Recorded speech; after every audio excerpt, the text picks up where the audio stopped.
Hello, everyone. This is Video Killed the Podcast, and I am your host today, Jalen Chin.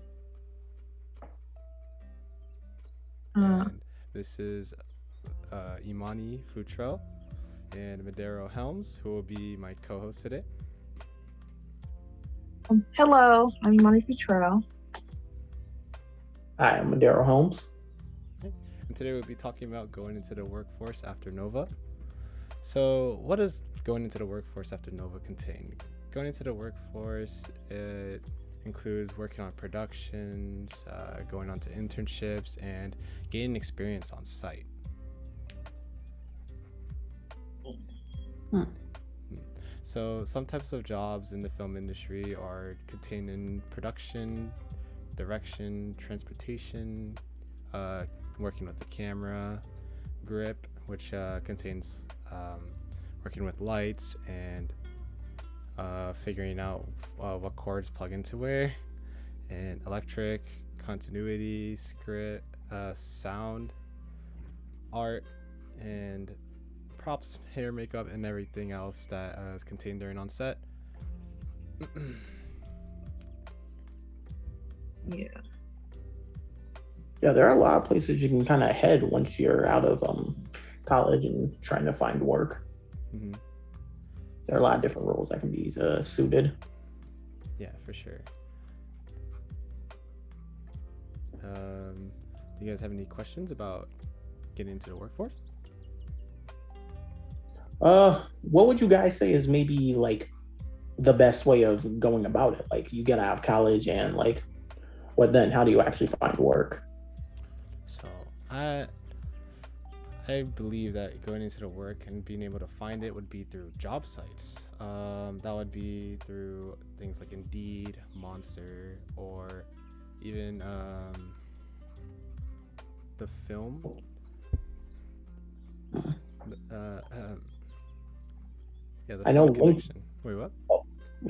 I was just saying I know LinkedIn's another good one. Oh yeah, for sure. LinkedIn is also a good one.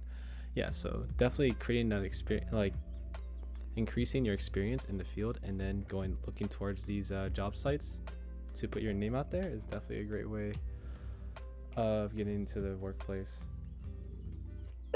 That's true.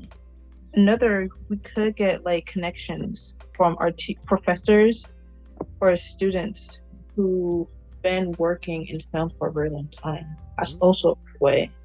Yeah, and that's definitely a form of networking where you can just ask your classmates for contact information so they can let you know about the next film that they have or the next project that they're thinking about. Um, So, do you guys know the minimum requirements generally for the industry? requirement. Hmm? So during my research, I found that the minimum requirements is usually a bachelor's degree, and also like on top of that, with 1 to 5 years of experience on site, working on productions, and that's generally uh, carried through your internships. I did not know that. I was I've heard a lot of stories about people who are kind of like gotten job positions and things like that through kind of just through like social media and like being or like responding to the right person at the right time. Mm-hmm. But yeah, I mean it definitely makes sense obviously. That's one of the main reasons people like go to school and like join these internships and stuff is so that they can get that required experience so they can actually get a job. Mm, for sure. Yeah, I mean, the way that you were, the form that you just spoke about is also like networking. So you could also do networking, or you could focus on like going the main way and just like getting the minimum requirements. That's for sure. Mm. Uh, Also, go ahead. oh sorry. Also, also do job fairs as well. Mhm. Yeah. Uh, to get like into the industry.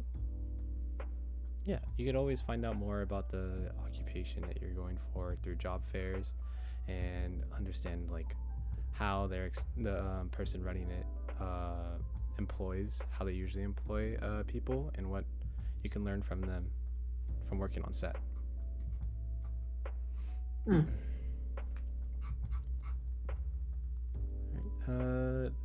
Have you guys recently worked on your resume though? Slightly. Hmm. I think I did it for an assignment. But yeah, I've definitely updated it a bit, and the classes really kind of helped in adding a little bit more credible like substance there. It was really good in that way. There are a lot of things I can say that I've kind of learned and done through this class and the cinema program to put on my resume. Yeah, the same thing. It had done it before, like last semester on my resume, but in this one it have a lot more stuff than I did before, thanks to this internship and taking previous classes. Yeah. Yeah. Mhm. Yeah, I've also done the same, but being able to have these courses, of course, like helps our resume and being able to tweak it, catering towards our occupation that we want to go for. Obviously, that is very key in order to, like, say for example you want to do film production. You would of course list the amount of projects that you've done, that you filmed, that you also like set up with on site. So it's really good that we've had these classes in order to learn more and also add to our resume. Mhm. But another thing, my job choice, you could say, really changed, like from the beginning, because at first I wanted to become a producer or director, and now I want to become like an editor instead, or an art director. Because I realized as more I've been in these classes, I found something that I'm more comfortable with. You get what I mean? Yeah, I definitely understand. I know I know like the first time I came in here, like my main priority was set on like being a director and doing all that stuff. But uh I come to learn what a director has to do and what my talents at least or what I'm passionate about doing don't really align with that goal. I've more opted to become something of like a screenwriter instead of like an actual director. Yeah, I agree with you, because at first, I'm not gonna lie, the reason I went into directing is because that's why I've been taught that directing is like where you get the top money, and also directing you did all these things in film without really looking into the other jobs into the industry, and to sorry, is where I see foley artists, and then everything that is like in the post production or in the pre production is where I feel more comfortable. And you get what I mean? Yeah. Yeah. And it's a go ahead. Oh, I was just gonna add on to that. You can go ahead. I was gonna kind of spin to something else, so go ahead and say it. Right. I was gonna say, like, also in my experience, so I was pretty set on cinematography, and I'm still pretty set on it. But after doing of course, the directing class, like, I realized why, like, an even more reason why I didn't want to be a director, because like you have to know, like, you have to set schedules. Not really set schedules, but like you have to know how to like control your actors in order to, act the way you want, or your vision, and in order for them to perform that way, and also have the cinematographer do this, and it's just a lot of stuff that I am not used to because I'm used to being behind the camera, which is very different. Yeah, go ahead. No, that's it. Sorry. I was just gonna say, like, the thing about the director role is really you've kind of like we're looking through the list of the types of jobs in the film industry, and like the job of the director is kind of having a good knowledge or a handle on like all of this stuff. You gotta, like, they're not directly responsible for it, but they gotta kind of know what they want out of each of these sections.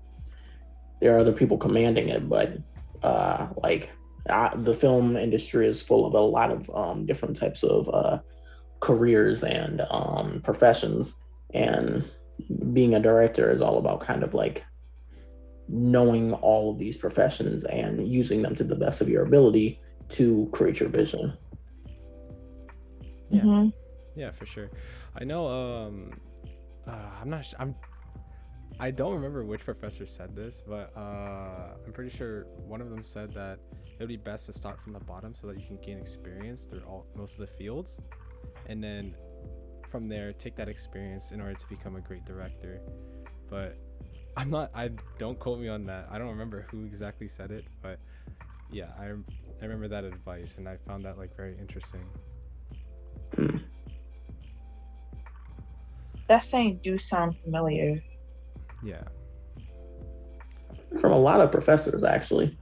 It's kind of like that experience on site thing. You can just start out as like a water boy or an assistant to someone, and generally you kind of like learn about the industry just seeing how these people work. Mm-hmm. Yeah, and so after seeing like the minimum requirement that I stated earlier about the 1 to 5 years, usually, it kind of makes sense because if you want to attain that role, like probably a high role that you want to go for, that you would need that experience on site in order to show what your techniques are or what your style is. Hmm. I guess more use you have, the more knowledge you get for your own films. Oh, another thing. Not only directors, but also the producers. So yeah, directors have control of the studio, but the producer have control over everything. I just remember that because I could be wrong. Because don't they pay like the money for the whole project for the film to start? And then that's when the directors come in. It's like, okay, if I have your permission to do this, I'll follow some of your rules, and then I just go from there. Yeah. Essentially, they're kind of like the ones that, while the director is kind of like putting it together in their vision, the producer is like one of the only reasons like it can happen because they're literally putting the money into it, or making sure money goes into it from like these different funders and stuff. Yeah, for sure. I just find that interesting too, honestly. Just that the producer is the one who's like creating it, basically. Mhm. Um, but yeah, did you know about some of the self-taught filmmakers though, that are in the industry? So I can give one of the names that did not go to college. I could just hand out is Christopher Nolan. So he directed, of course, the Batman Dark Knight trilogy, and wrote the screenplay for Inception. Mm. And That's, there's, wait, what? Oh, go ahead. oh no, I was just gonna say that's impressive. Yeah, yeah. So he taught himself in order to film and understood like the genres and stuff. Understood how to create these productions on set without even having to go to school. So you can definitely make it as with experience. Yeah. It's Mhm. oh, Go ahead. sorry. You can go on. I could say afterwards. Oh no, you can go ahead. I was just gonna spiel. It kind of shows that, yeah, college is a great way to learn how to do film the industry, but you don't. It's like what you said. You don't really need it. All it matters that that you can watch someone from their point of view, and you take their points, some of them, and make it into your own, basically. And it's like, I'm not gonna lie, I was surprised with seeing some of these names from the self-taught filmmakers up here. I was like, wow. I thought like some of them must have like gone to college to know some of the techniques. You realize, oh no, it's just self-taught. It's amazing. Yeah, for sure. And what I was gonna say is just give out the names that of self-taught filmmakers who did not go to college. So that would be Terry Gilliam, who worked on Brazil, Meaning of Life, Time Bandits, and Stanley Kubrick, course, the Space 2001 Space Odyssey, Barry Lyndon, Clockwork Orange, and Full Metal Jacket. Quentin Tarantino, Wes Anderson. He worked with the Fantastic Mr. Fox and Isle of Dogs as a writer for both of those films. Of course, Steven Spielberg, who worked on Schindler's List and E.T. Lillian Lana Wachowski, who they wrote for the Matrix films. Ethan Coen and Paul Thomas Anderson. That's insane. It is. Like, these people are responsible for some of the most important films of all time, and they really only were able to rise to where they were and make the movies because of their passion. That's pretty incredible. Yeah, there's probably even more, actually. I didn't really go into that much big of a list, but there's definitely more. So yeah, you could definitely make it even without college, so it's not always a necessity, but getting that experience is always important, and being able to learn what it takes to be a filmmaker and that hard work. Yeah, it's a pretty good head start it gives you in terms of knowledge and experience and networking. For sure. And so employment in the film industry. So in 2013 to 2020, so the employment for the film industry has increased drastically from 2013 to 2020, but of course during 2021 it decreased significantly due to the pandemic. That makes sense. Work, like, making films during a deadly disease. Yeah. But I think during that time could be a great way for people to have new film ideas. But it was quite difficult. Yeah, it was definitely chaotic around that time, and it was like I know it was definitely in my mind during that time period, like, how are we gonna get more films or something like that, because they have to be on site, and then they have to act, and then there's just the worry that we didn't have vaccines back then. It was just interesting just to see this graph over here, how it went down drastically, almost 0.5% than it was in 2020. Yeah, because this statistic is in the thousands too, so it's even more. I went way down. Yeah, definitely. But now that vaccines are out and that we're able to wear masks and film more efficiently, I feel like we're able to create those films that we sort of desire in a safe environment, so that we aren't able to spread the COVID. Yeah, better safe than sorry. Yeah, for sure. You guys have any other questions about entering the workforce? I guess one thing I do kind of wonder when it comes to joining the workforce is like we said that you can kind of start small and work up from there, but let's say someone with almost no experience at all somehow would get a job and start learning, what would that be? So the kind of position. Oh, do you mind if I ask you to repeat? No problem. What kind of position would someone who very much just starting out have to get in order to really start learning? Oh, so I would suggest that you always create productions, or try to create productions.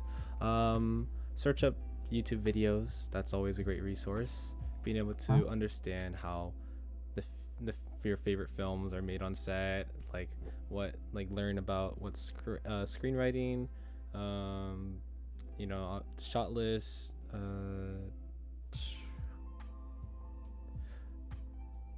Yeah, that makes sense. mixing and lighting, and being able to create your own films first, and then go from there, or to create a demo reel after creating, I don't know, like 3 4 productions, edit that, and then try to go to an internship. Mm. The start is, I would say, is internship, because you'll have like a name on your resume, and that'll always look better because Yeah. you have a set amount of experience in an actual in the actual field. So that's Hmm. always a great way to start. Yeah, that makes sense. Hmm? So I have a question. Yep. Like you said about from going from the bottom to get to the top, what happened, the occupation that you wanted, it changed while you're into the internship, right? Like, you want to become a director, but you probably chose to be a cameraman instead. Hmm. Do you is there a possible way for you to learn both and then in the future change your mind, or that question sounds right? Well, you could definitely learn both. It's just I think it's personally just a matter of time and and how much time you want to put into that, into learning both. But of course, with being a director, you need to incorporate your knowledge of every most of every field. So, say for example, you know how the camera works, you know how this works, you know how lighting works, you know how creating props work, or you don't have to know how props work, but you guys understand what I'm saying. Like you guys have, you have to understand at least the basics of it. Yeah. Hmm. Mm-hmm. So I think you could, if you wanted to be a director, like in the situation you just spoke of, if you wanted to be a director and it changed to being a cinematographer or cameraman, uh, then you won't have as hard of a time as someone, say for example, going from video editing to cameraman, because you at least know like some of that field, so to say. That's true. Yeah. And all right, what else we talked about? So going back to the resume, um, let's talk about finding a style that fits for your production, or fits for the production that you're applying for. So, what are some ways that you guys think that you guys could find your style? Um, probably probably watching some of my favorite films from some of my favorite film makers. Either they could be new or old, and then try and mix those two together. You can go from there. Mm-hmm. Yeah, it makes sense. Yeah, that's a really good idea. Taking your inspirations and kind of like mixing them until it becomes your own. How about you, Maderro? What do you do to find your style? Well, kind of like another way to do it is through like practice. You kind of like not ever obviously anyone's first like attempt in any profession is going to be like whether you're recording or like in special effects or directing the film yourself. Your first attempt is going to be kind of rough, so you just kind of you try multiple times like on your own expenses just to see like what you can do, and then kind of build it up over time to find something you're comfortable with and you think that works. Hmm. Yeah, that makes sense. And that's, I kind of have a mix of both, where I just do it, and then I also combine both films that I like into intertwined in that style. Um, but I also found, or during acting class, I know that our professor said that watching film festivals and other forms of media also can inspire us to creating our own style of like save. Well, he was talking about acting during the time, but I also thought of it that we can learn from that that you can watch film festivals and other forms of media. Say, for example, I mean, of course, going to the movie theater, or watching YouTube videos of short films. Mm-hmm. Yeah, but like not even just media, but your own life too. Mm-hmm. Because like movies are kind of like a human expression, a form of human expression, right? It's art, to an extent. So like your real life experiences kind of are kind of like reflected in what you produce. Yeah, for sure. I agree with that. Because also, some of the self-taught filmmakers were inspired by their favorite filmmakers as well. Like Steven Spielberg. He worked on the film Lawrence of Arabia, and the director who's there, he was his favorite director. He inspired him for his films. He said, each filmmaker who worked with their favorite, they all inspire each other. As ever since like the industry came in, basically, we inspire each other, or they inspire us to make new things, make new films as time goes by. And that movie is well known, but it couldn't be in digital. I think now it can. So. Mm-hmm. That's interesting because I understand what you guys are saying, because like creating those films, you have to be inspired by someone, or like that spark. I don't know how to explain it. It's just the idea of creating that into a production. It's just inspired by something else, or inspired by everyday life too. Yeah. Mm-hmm. Yeah, I see it. I get it. All right.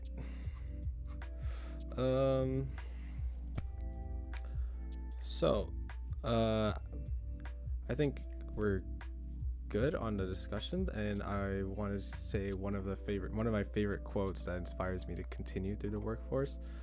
So I think I love the quote from Peter Jackson. The most honest form of filmmaking is to make a film for yourself. Because being able to create that film and show it to other people is always a great feeling. Of course you're gonna be proud of it because you spent so much hard work on it, but being able to make that into a profession is also great. Yeah.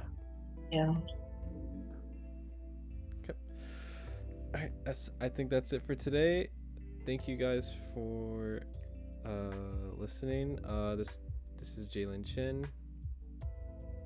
This is Emoni Futrell. This is Maderro Helms. All right. All right.